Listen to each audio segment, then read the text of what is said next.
All right, beautifuls. This is the March reading for Sagittarius, some of my favorite people. Okay, so what we're going to do is we'll just do a 3-card reading, which represents a story that will come into our awareness. And often that story has 3 layers, whether it's unconscious, subconscious, and conscious, whether it's 3D, 4D, 5D. Sometimes it can be a little bit like past, present, future, but we'll open that up. And then I will use the Stalk Your Shadow deck for the shadow component. So we'll bring in an animal spirit as a beautiful depth to what might play out in the 3D. So tarot is great for the 3D aspects, like what do we need to know about, what do we need to think about, what might play out for us also on a spiritual level. The shadow part is what do I need to be aware of that might show up, that might be uncomfortable? What is trying to bubble to the surface that I'm likely to resist and squash down again? And I just find that if we can be exposed to the shadow aspects before they show up, we're more likely to surrender to them. We're more likely to say, oh, okay, yeah, I knew this was going to happen. Let's go into it, rather than, I don't have time for that, which is what I hear the most, or that doesn't feel very good, or I'm not sure if I believe in that, or I don't think that's good for me. Whatever it is for you, when you hear those narratives, remember that the shadow is just trying to be acknowledged and loved and then transmuted so that you can then be conscious of it. Once you're conscious of it, you decide what relationship you want to have with it.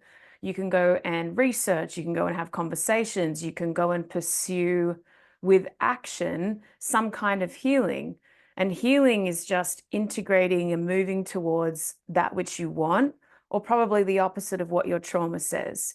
If your trauma says you can't trust anyone, healing is, I need to find people who I can trust, so that we move away from it, because the burden is staying in people are untrustworthy. It's not going to work out well for us to stay in that, because we are going to re-traumatize and reinvent those situations over and over again. And we want to be free. We want to be in change. We want to progress. We want to evolve.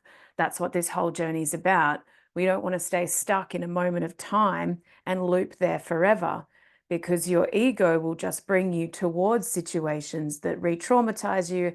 If you're in a pattern, like this exact situation has happened before, you might be stuck in a trauma response, you might be stuck in a pattern, and the universe is going to keep on throwing you situations to wake you up and say, hey, we don't have to be in cause and effect, right? So if there's a pattern here, then it's up to us to identify the pattern and pursue a pathway that is different. So that means solving problems creatively. Creatively means I've never done it like this before. It feels different. I don't want to be stuck in a trauma response. I want to be in a healing journey.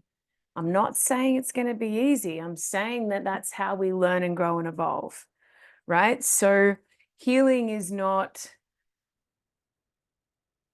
staying in one story all the time. So just be very mindful of the stories that come up for you. If your story is the same over and over again, then you might be stuck in a cycle. So we always want to be curious about what we're stuck in and move beyond it. Because we know that if we just go out and find another person, that pattern will follow us. We know if we move town, that pattern will follow us. We know if we cut and run and start again, that pattern will follow us. So to actually move outside of the pattern, we have to act in different ways we've never acted before. And that can be the key to unlocking a whole new dimension of who we are. All right, Saggies, let's have a look. Interesting.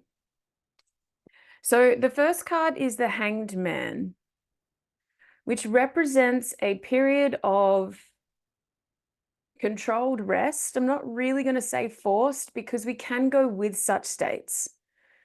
Remember, there's an element to this card that he is finding a sense of enlightenment or reflection, or he's understanding things from a place of higher perspective if he just takes a step back, tunes out of the busy day-to-day fight and flight fueled progress of linear growth and actually spends some time suspended. So like suspended in time, I don't know if you've ever done this, but if you provide yourself with a period of time where you don't do anything for the sake of productivity, where you're not connected to the to-do list, where you don't have responsibilities. In shamanism, we do vision quests, which is we just go out into nature with nothing to do but sit with our guides. The Hanged Man is letting you know that there is either that happening, a period of stagnation where you feel like you're not moving forward, where you feel like you're suspended in some way, where you don't really know the best way forward, but you're not really moving backwards. You're really just suspended somewhere. It could be the drawback of the arrow before we know which target to hit. It could be stagnation due to that your guides are saying you are heading down a path that doesn't serve you. Please pull back. Please talk to us so that we can then provide that halo around you and say, where you actually need to be going might be along the same lines, but we need a new level of awareness, right? Otherwise, we don't need to go into the Hanged Man, but it can be a pleasurable pursuit. So if you are dreaming about the holiday, if you crave time in a cave on your own, if you are completely overwhelmed by how much is going on in your world, remember that you have an option. You can go willingly or unwillingly. My advice from being in this for a very long time recently is if we go willingly and we allow our guides to speak to us with a regulated and calm nervous system, we will find the level of understanding that we needed to get to with more ease. If you resist this, if we resist stagnation, we go into a hyper-stress state. We can dysregulate very easily. We can have pronounced symptoms. You know, our pain can get worse, our mental health can get worse, our sleep can get worse, because all they're really asking for is a shift in perspective. So we have to actually shift our perspective. Now, you can shift your perspective by traveling to a different location and saying, how do people do it here?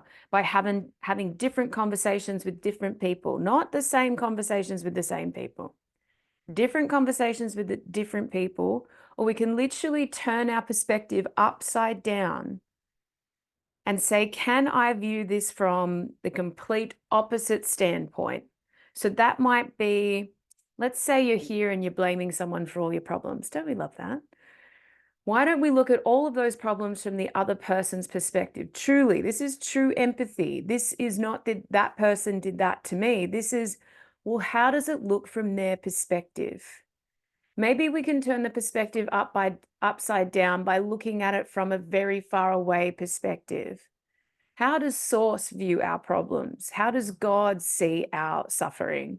How does Mother Earth see us in this paradigm? Usually for me, this means get out of the perspectives that you know are around you. So you're not going to solve this problem by calling a friend that's very close to you. You might get a perspective on your problem by calling someone that has a completely different perspective to you on the entire world.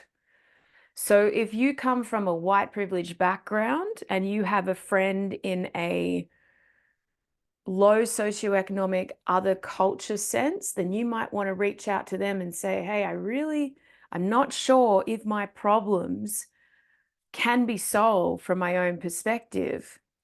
It can be, I don't know if a therapist from my area in my demographic can actually help me with this problem because they're going to have a similar perspective to me. What does someone from a completely different standpoint see about my period of stagnation? Obviously, in this card, you have to honor that you're in a period of stagnation because you might be under a fallacy that you're moving forward and everything's going great. Spirit's saying, hold up. shift it. Vision quest if you can. That can be as simple as for a 24-hour period, I am isolating with no distractions, no dopamine-fueled actions, without a phone, without your yummy treats, without all of that, just water and basic requirements. And I'm going to sit with my guides for that 24-hour period and see what comes through, right? And feel my feelings and sit in silence and wait for a new perspective to come through, right? Remember, Six of Pentacles is this next part of the story from Five of Pentacles. Five of Pentacles wasn't looking very good. It was stuck in scarcity and poverty. Now we're looking to an area of servitude, right? The part I love about this card is that it honors that we can move into a place of giving to others so that the community benefits. Think about that for a moment. This is really about, how do I share what I have to allow the people that are one chapter behind me, the ones that are not going into the church, that are stuck in their scarcity and poverty, that are out on the streets not feeling well, how do I serve them to keep the whole community in a place of benefit? This is not over-giving. This is not giving everything away that you go back a step into poverty. Please be mindful of that. We are only giving to the point where it serves everyone, so that we can all feel compassion and support. This guy in all of his robes cannot be an overgiver. He is someone that says, I must provide for myself because I do not want to go back to where I was. And I can give generously to those that have less, but not at the expense of my own wealth. So this is really a card about staying sovereign and working in a community, right? And I know it looks like there's a hierarchy here, but it is a place of balance because you see the scales. So he is deciding from a place of true experience. If I was back in Five of Pentacles, if I was back in scarcity, poverty, nobody's looking out for me, I have no one but myself, be mindful of that narrative. He's saying, what or how much can I give to others so that they feel supported, but I never go backwards? Because remember, he's moving on to 7, right? So he still needs to provide enough for himself to learn new skills and build wealth again, right? It's not the completion of the journey. It's not 10 of Pentacles. He hasn't made it. He is just in a better position from what he was. So these two are now cooperating. What period of stagnation or rest or reflection do you need in order to crack this? Because this is a very interesting paradigm for some people, and we're in that. We are greatly reevaluating our relationship with money. We are greatly reevaluating what community means. I hope that we are reevaluating what a paternal based, masculinized, hierarchical system looks like. And how do we actually give from a place where our cup is full and prioritize a full cup at all times? Right? Because if I give to you and I go back to Five of Pentacles, I've lost. Then I have to reach out for help, but I am convinced that I'm not good enough. And then this person can't help me. Do we see? So this is a really big discussion for you all, because we are coming to the next card, which is very interesting. Four of Swords talks about reflecting and reevaluating possibly our past. Again, two different sides of what it means to stop and reflect and slow down. This is a bit more forced. This is, if you greatly change your perspective, you will find a completely new sense of who you are and what's actually going on in the world. This one is, if you don't rest your mind, then you will keep on driving your belief systems and your thought patterns to the Five of Swords, which isn't a great place to be. It's difficult. It's uncomfortable. So rest looks like kicking in your parasympathetic nervous system. Rest and digest. Do we know what that even feels like? That is active rest. That is not binging TV, because your parasympathetic nervous system doesn't actually switch on when your body is stagnant and sitting, oversitting, and you're still being stimulated, right? So for this to kick in, we need active rest, meditation, yoga, singing, dancing, hanging out in nature. It is really like I'm still moving my body. I'm still pursuing movement and growth, but I am not doing it for the sake of achievement, productivity, or anything yang based, right? This is disengaging the yang, disengaging fight and flight and the sympathetic nervous system to find what lies beneath. And he will find what he's looking for. So different ways to do this, look into different states of meditation. A lot of people find this when they are reading and learning a lot, but then they need to lie down and go towards a dreamlike sleep. This is shamanic journeys. Yeah. This is actively pursuing a more relaxed state in order to speak to God or to spirit. Yeah. So this might mean when you recognize where you're at and understand that you're not in a go, go, go time, even though you might be pursuing that, slow down, take a rest, do a vision quest, pull back so that you can understand how you can serve your community and give in generosity with compassion in your heart without overgiving. Difficult process. And then go on a journey or an active rest state to consolidate everything that you've learned. Yep. No part of these cards is you just had a great idea. I want you to full blown go into it. Green light says go. We're in Pisces season. It is naturally more emotive, more emotion based. It is pulling back on the go, go, go. There's no ones here, right? So we are actively syncing with the nervous system according to the seasons and the climate outside to provide for us deep introspection about how to balance the seen and unseen worlds. Because the astrological new year is coming, which kicks off a new cycle. You don't want to kick off more stagnation. You don't want to go back into Five of Pentacles, and you certainly don't want to wear out your body. So we are looking at hacking into that and making sure that your body and your mind and your spirit align. Yep. And sometimes that means the mind is not in control. And here we have the other part. 43 is the lion, a traditional symbol of leadership. The shadow aspects is the lion isn't actually in a hierarchy as it looks. The male lion leads with intuition. It is a relaxed role because in order for him or the masculine part of this story to stay in leadership, he doesn't do the hunting. He looks out into the heavens to look for danger. He takes care of all the lionesses and the cubs, but it is very important that he stays relaxed and in a powerful sense all the time to protect the pride, right?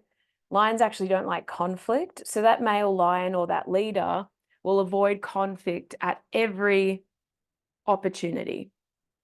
He is not going out there and proving his strength and showing everyone that he is more mighty, stronger, and more equipped than anybody else.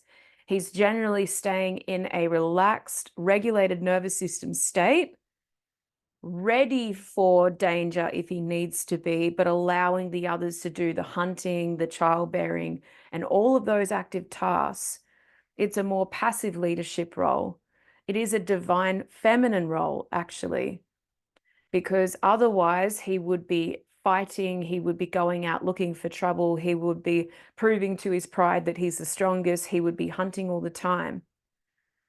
So please bring in whatever you want in regards to success or achievement, or any of those things, this reading to me is saying do it through a relaxed nervous system. Yeah. Prioritize the inner work and the things you need to do to access a higher state of frequency, higher reasoning, and then find ways to serve your community with those insights without putting yourself under more pressure, more stress, and going into old competitive paradigms. Because that paradigm is now trying to leave. Please let it leave. We are coming into a more balanced time. And the way that we do that is disengaging from the stress, disengaging from competition, disengaging from judgment, disengaging from a power struggle, solving your problems in new and innovative ways, and finding out what it takes to be a leader amongst a pride. Yeah, do you have the right people around you? Are you governing them well? Are you being intuitively minded? Are you setting the example? Or are you taking all the power for yourself and making everybody else feel disempowered? Yeah, that's the message of the lion. All right, beautiful ones. I love you so much. I will see you soon. Much love to you, Saggies. Bye.